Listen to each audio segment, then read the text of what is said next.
Have you ever fallen asleep while in a session with a patient? No. Hi, I'm clinical psychologist Dr. Ali Matu, and today I'm playing Never Have I Ever. I asked you all what questions you want to ask me back in March, and then the coronavirus happened, and I completely forgot to make this video. So I'm making it now. I'm joined by my wife, who is off screen. She's going to be asking all the questions. Say hi, Nuan. Hi. Let's do this. Have you ever been attracted to one of your patients? Huh. That's awkward. Anyway, just give you a look. I have obviously found certain patients attractive. Like, I'm human, of course that's gonna happen. That happens in every profession. But it's not like I've fallen in love with patients like every single therapist in every single movie. It's not how it works. Two things happen. One is I have to understand, why am I finding this person attractive? What's going on? Is there something going on with me and something I need to work out with a colleague of mine and sort of talk out what's going on with me? The other thing I think about is, how do these thoughts and feelings that are coming up for me help me to understand things from my patient's perspective, what their life must be like and what other people think or might feel about this person? Any of these kind of emotions that come up, I have to check in with myself, what's going on, and work out those things with my colleagues so I can provide better therapy to the person. Have you ever fallen asleep while in a session with a patient? No. I'm gonna say this is a little bit of I have, but let me explain myself. It was my last year of training. I was working in a hospital like 14, 15-hour days where I was starting like 8 a.m. and ending 9, 10, 11 p.m. It was really long days, and they were back to back to back, no breaks. I had a 5 p.m. appointment, and about halfway through, I just felt myself like losing consciousness, and my patient said something like, "Hey!" and I kind of jolted awake, and then we had to talk about it, and I felt so ashamed and so guilty. To do this job ethically well, you have to be well rested, and that it's never happened again, but I don't think I've told anyone that. I think this is a Psych Show exclusive. Have you ever felt that a patient's story was so boring that you paid only partial attention to it? I'm gonna say I have, with a caveat, is when I notice my attention wandering for some reason, I have to do that check-in again, like, what's going on? Why is my attention wandering? Is it because of a me thing, or is it because of a patient thing? But if it's a patient side thing, is there something about the way they're coming across? Or is it because they might be experiencing depression and just like their whole presentation is much more muted? I need to really understand those emotions, and the better I understand them, the better I'm gonna be able to help the person I'm working with. Have you ever been attacked by a patient? Well, verbally is Like every patient. yeah, that happens like all the time. So physically, have you ever physically been attacked by a patient? I have worked in psych ERs and inpatient units where people were under the influence of a drug and then might have been acting in ways that they normally wouldn't, and have been attacked in that context. And I've also worked with people who are dealing with really, really intense emotions in that situation. They were scared, they felt confined, and they might have been a little bit more vulnerable to aggression just because of that. But a big stereotype that is not true about mental illness is people who have mental illness are more likely to be aggressive or violent. That is not the case. People with mental illness are more likely to be the victims of aggression and violence. Have you ever reported a patient to law enforcement due to the patient's suicidal thoughts or depression? It's not exactly how it works, but I've had patients who were suicidal and were a imminent, urgent risk, and I worked with them to share that with their parents, with a partner, boyfriend, girlfriend, with a friend, a teacher, things like that. I've definitely been in those situations. There's one unique case where in New York there's this thing called the SAFE Act, where if someone has been suicidal, and I think if they've been admitted or evaluated at a hospital for that, you have to make a report to law enforcement. So they're go onto this list related to gun safety measures. So I have done that, but never any kind of direct report to law enforcement. I haven't been in that situation, and usually that's not how it works in mental health. Have you ever broken confidentiality? Man, you better not.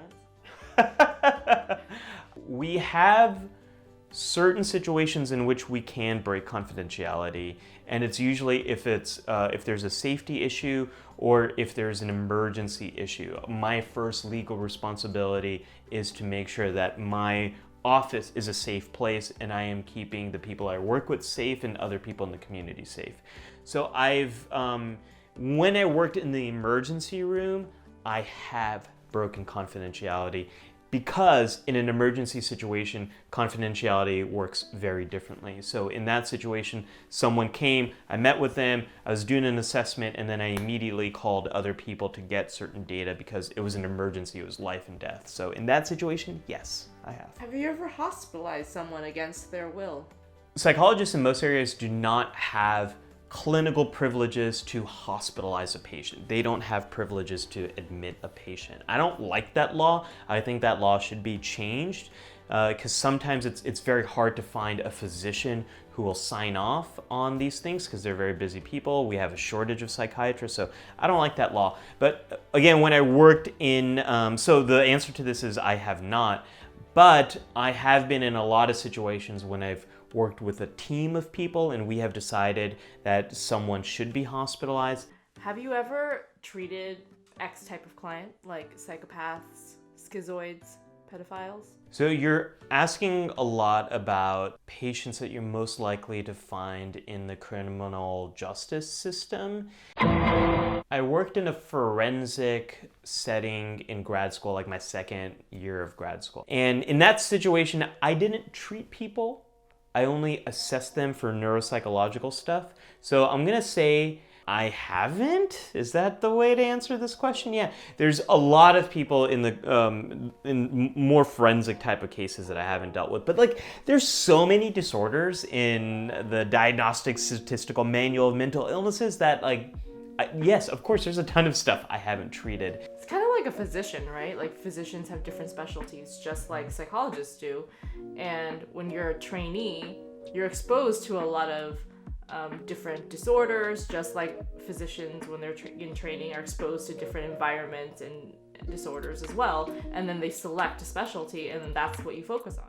Have you ever had to refer out a client after they crossed a boundary physically or verbally? I don't think for crossing a boundary, but I have referred patients out when it seemed pretty clear that I was no longer a good match for them. Maybe we have tried everything I know and things just aren't moving in a good direction, or the more we've spent time together, I've realized that this person has a different problem than what I originally thought and they need to see someone else. So I really try not to end treatment with someone after we've started, but when that does need to happen, it's a conversation that we have together. It's not like I just kind of decide, okay, you're out of here. That's not how it works. Have you ever yelled at a client? I don't think I've ever yelled at a client before. I have been yelled at often by an angry parent or a teenager sometimes, or sometimes both. Those are often very fun sessions. Have you ever done something that you regret professionally? I have. I forgot one of my patients' names and then they fired me. I learned never to do that again. Have you ever made a mistake in therapy? Wait, what does that even mean? Well, that's a good question. So I'm gonna say I have, but let's unpack that. What does a mistake in therapy even mean? So from a therapist perspective, I get this means you have a hypothesis about what's going on with one of your patients. You try an intervention related to that, and then that intervention doesn't help. So yeah, of course that's happened because humans are complex, but as long as we learn from it, as long as we then talk about why didn't it work, then you get a better understanding of who the person is that you're working with, and then that leads to even better interventions. Have you ever hypnotized a patient? It doesn't work the way you think it does. I have not, in the way that you're thinking. Real hypnosis is just a deep state of relaxation, and no one who's trained in that kind of stuff can get you to do things against your will. It's a fancy trick that makes for a fun show that does not actually exist in a therapist's office. Have you ever analyzed someone's dreams? There's no universal meaning you can draw out from dreams. What I have done is when my patients have struggled with their dreams, we talk a lot about what those dreams mean to them and how they impact them. That is actually really helpful. If you've been scared by a dream, we can talk about, well, what does that mean to you? What do you think it is about the dream that is scaring you? That kind of stuff I think is super useful. Have you ever freaked out because of something one of your patients said? I have. And every time I was dealing with something big for the first time, I have felt that way because I wasn't sure what to do. So this happened perpetually through grad school and through my early years of being a psychologist. So the first time someone told me something and I didn't know if this was a risk situation or how confidentiality would be involved, every time something happens for the first time, yeah, I kind of have this internal, but that's what colleagues and supervisors are for. Have you ever secretly checked someone's mental health? What do you mean check? Like when you're talking to someone? Yeah, that's not too secretive when they're sitting with me and do that. Oh, well, one thing that we do as child psychologists, sometimes what we do is, let's say we're working with someone who's in 3rd, 4th, 5th grade, something like that. We might do a school observation. So one of my trainees or one of my colleagues might go to my patient's school and sit in on a classroom and observe them. And the teacher will say, oh, we have someone here observing class, don't worry about them. And my patient might not know that they're being observed. So they're secretly being observed there. And the reason we do that is it gives me really good data. If a kid is having a problem in school, I now know what it actually looks like, what are the things that might be triggering it, what are the consequences, stuff like that. So that is secretive. I think that counts. Other secret stuff, there was one time where a patient of mine, I hadn't heard back from that patient. They weren't returning my messages, and I was really worried about them. And so I did look them up online to see if there were any clues, if this person was okay. It turned out that they were having financial troubles, and that's why they weren't getting back to me. And then they finally returned a message, and we figured out the financial stuff. But that was one time where I did secretly try to get some information because I was really worried about the person's safety, if they were okay. Have you ever tried to change someone's behavior in interpersonal relationships and failed at doing so? Totally. So I forget the exact number, but it's usually about 5, 7, 8, 9 years after a problem has started in a relationship that someone might actually seek out couples counseling or marriage and family therapy. It's a very long time after the problem has started until people actually get help for it. So in those situations, it's super hard to change these patterns because they've been going on for so long. Imagine if someone broke their arm and they didn't try to get treatment for it until 7 years later. So it happens. You have to be patient and you have to keep trying to understand, why are my efforts not working? The more you can do that, the better you will be able to try to make some positive change in that situation. So yeah, I totally have. That happens all the time. That's called being a therapist. Have you ever doubted that a client would get better? Yeah. Yeah, totally. Of course. I have. And for a long time, I used to judge my worth as a therapist based on whether or not my patients were getting better. I don't do that anymore. I judge my worth based upon, am I providing the best ethical, effective treatment for this person that is responsive to who they are and their background right now? Am I doing that? And if I am doing that, then I'm doing my job well. And I can't judge myself based upon how, whether or not they're getting better, because sometimes that's out of their control. I've worked with teenagers where I've said to them, I don't think this problem is going to get any better until you're out of your home and your parents are out of your life. And those kind of situations, I hate them because we're just trying to keep going and buy ourselves time until this other thing happens. Sometimes change is out of my control and out of my patient's control, and I hate those situations. Have you ever thought about studying something else or about leaving university? I don't know about leaving college and university. That never really crossed my mind. But my last year of undergrad, I took a theater class and I took a film class, and I loved those classes. I kind of wondered what would have happened if I went down more of a creative and arts path. And then in grad school, I thought a lot about photography. YouTube sort of scratches a lot of those itches, and I just recently left psychotherapy behind and I just started working at a mental health startup. So I've toyed around with a lot of different things, and what's cool about psychology and getting a doctorate in psychology is it allows me to do a lot of different things and to be flexible like I kind of am right now. So I guess is the answer to that one. Have you ever wondered if all of the years you've put into studying psychology has been worth it for the kinds of returns that you get as a psychologist?